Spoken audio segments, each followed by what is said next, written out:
Subhanallah, indah sekali pemandangan di sini.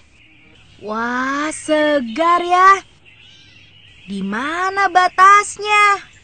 Oh, kakak, cepat ke sini, Kak. Iya, Samil, sabar. Memangnya ada apa, Samil?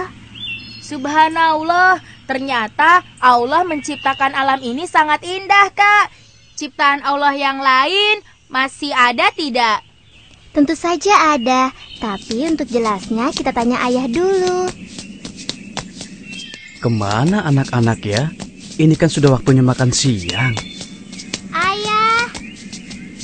Ayah! Dari mana saja kalian? Ini kan sudah waktunya untuk makan siang. Kami habis dari bukit yang di sana ya. Pemandangannya indah sekali.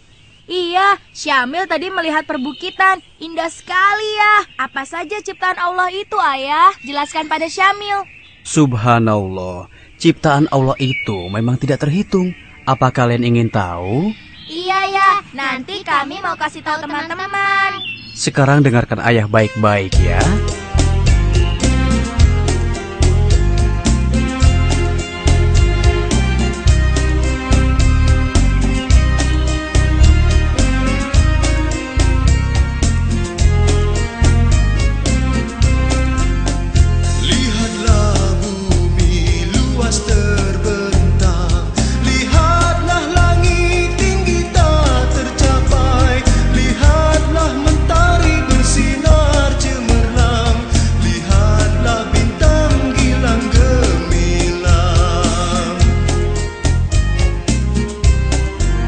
Siapa pencipta bumi luas